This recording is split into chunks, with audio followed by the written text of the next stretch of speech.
Halo, sahabat Gadera Sehat. Apa kabarnya? Sehat-sehat ya semua? Tayangan kita kali ini akan membahas tentang daftar perlengkapan melahirkan yang wajib dibawa. Tentu kita menantikan kelahiran si buah hati. Dan dalam masa penantian, alangkah baiknya kita sudah mempersiapkan perlengkapan melahirkan secara cermat.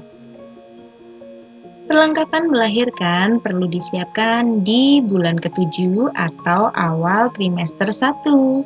Karena di bulan ke-7, janin sudah membentuk secara sempurna dan saat trimester 3 dapat lahir kapan saja, sesuai dengan usia kehamilan dan karena berbagai faktor lainnya, di antaranya riwayat kehamilan yang lalu, jumlah anak, riwayat keguguran, tingkat resiko, dan lain sebagainya. Sebelum kita menyebutkan satu persatu, mari kita klasifikasikan terlebih dahulu perlengkapan melahirkan sebagai berikut.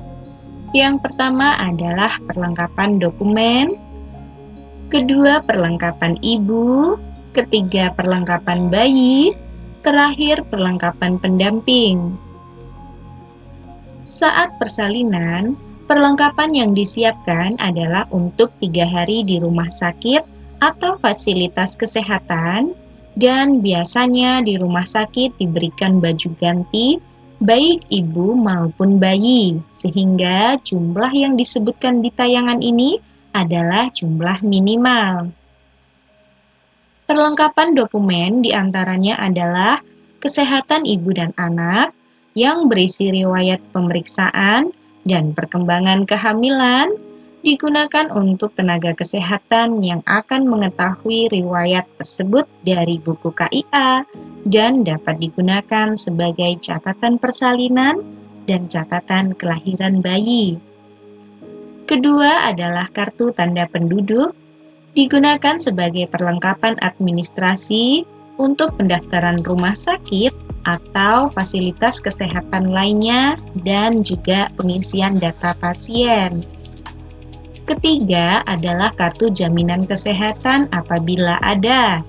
Kartu ini biasanya digunakan untuk pendaftaran rumah sakit atau fasilitas kesehatan lain dan keperluan administrasi. Keempat yaitu fotokopi kartu keluarga. Digunakan untuk kebutuhan administrasi fasilitas kesehatan atau tempat bersalin. Poin kedua yaitu perlengkapan ibu.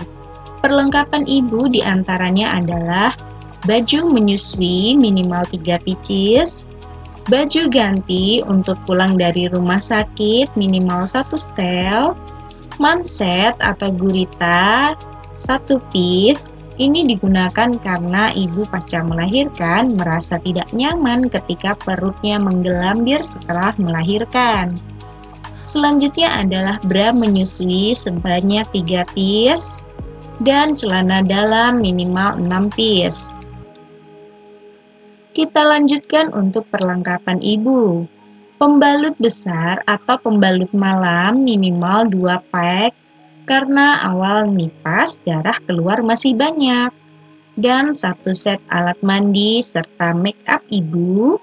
Tidak perlu berlebihan untuk make up sehingga nyaman digunakan. Selanjutnya adalah pompa ASI. Ini disiapkan karena bayi baru lahir kebutuhan ASI-nya sangat sedikit. Sedangkan setelah dilakukan inisiasi menyusui dini atau menyusui di awal kelahiran, akan membuat payudara ibu berkontraksi menghasilkan ASI yang untuk mengatasi membendungnya ASI, maka payudara dipompa dan ASI disimpan di botol penyimpan ASI lalu dibekukan. HP dan cas. Dalam proses menunggu proses persalinan, ibu akan merasa gelisah. Handphone dapat mengisi waktu ibu dan dapat digunakan sebagai alat komunikasi menjelang dan pasca melahirkan. Selanjutnya adalah camilan atau makanan kesukaan ibu. Karena saat kontraksi datang pada saat menjelang persalinan, ibu membutuhkan asupan energi yang banyak. dan ibu akan kehilangan nafsu makan. Dengan adanya camilan atau makanan kesukaan ibu, maka kebutuhan energi bisa terpenuhi. Poin ketiga adalah perlengkapan bayi. Pertama adalah popok bayi. Siapkan sekitar 24 popok bayi. Kenapa? Karena saat bayi baru lahir, kondisi kulit sangat sensitif. Penggunaan Pampers akan mengakibatkan adanya alergi dan ruam merah di kulit bayi, sehingga popok yang nyaman adalah pilihan terbaik penggunaan celana bayi. Jumlahnya sedikit banyak karena harus diganti saat buang air kecil. Selanjutnya adalah baju bayi. Disiapkan minimal 6 piece dengan perkiraan 2 baju per hari. Baju bayi lebih baik menggunakan seperti di gambar ini karena mudah memakai dan melepaskannya ketika mengganti atau akan memandikan. Namun, bukan berarti baju bayi berbentuk jumpsuit tidak boleh ya. Ini adalah pilihan kenyamanan dalam proses mengganti pakaian saja. Topi bayi sebanyak 3 piece. Diperkirakan penggunaan satu topi dalam 1 hari. Selanjutnya adalah kaos tangan dan kaos kaki minimal 6 set dengan perkiraan penggunaan 2 set per harinya. Tisu basah yang aman untuk bayi atau non-alkohol digunakan untuk membersihkan tetesan ASI di mulut bayi atau payudara ibu ketika sedang menyusui. Tisu ini penting karena tetesan susu yang tidak dibersihkan dapat mengganggu kulit bayi yang sensitif dan membuat puting payudara ibu lengket di bra atau baju ibu. Selanjutnya adalah selimut atau bedong bayi. Penggunaannya adalah untuk alas bayi. Boleh dibedong, namun tidak perlu secara ketat ya, karena bedong yang ketat akan membatasi gerak bayi, di mana kita tahu gerak bayi akan memperkuat otot tubuhnya. Lalu bantal bayi. Digunakan untuk menyesuaikan kepala bayi yang masih kecil agar tidak terlalu mendongak apabila diberikan bantal besar, minimal dibawakan 1 buah. Dan selanjutnya adalah selimut besar bayi.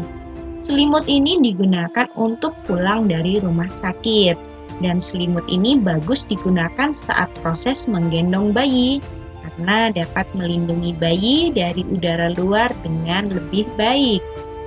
Perlengkapan pendamping.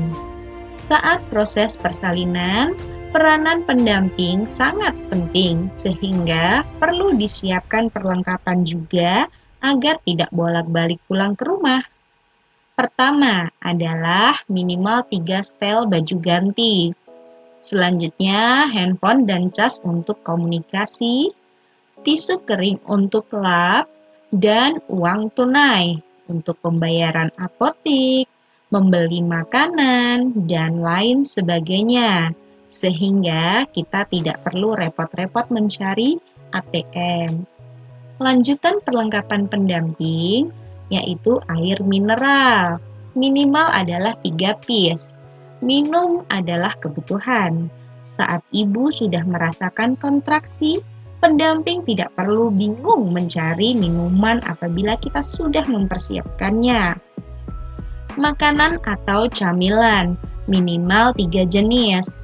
Pendamping persalinan juga mengeluarkan energi yang banyak saat proses persalinan, sehingga kebutuhan energinya perlu diperhatikan juga. Selanjutnya 1 set perlengkapan mandi. Untuk tetap menjaga kebersihan dan kesehatan, pendamping persalinan perlu disiapkan set untuk peralatan mandi. Terakhir adalah bantal kecil. Bantal ini digunakan untuk pendamping persalinan. Terlihat sepele, namun seringkali dibutuhkan dalam menjaga kenyamanan para pendamping persalinan saat proses menunggu ibu. Nah, demikianlah daftar perlengkapan melahirkan yang wajib dibawa. Jangan lupa Siapkan saat sudah memasuki di trimester ketiga agar kita selalu merasa siap saat menyambut kelahiran sang buah hati. Selamat bersalin, salam sehat dan bahagia untuk Anda semua. See you next!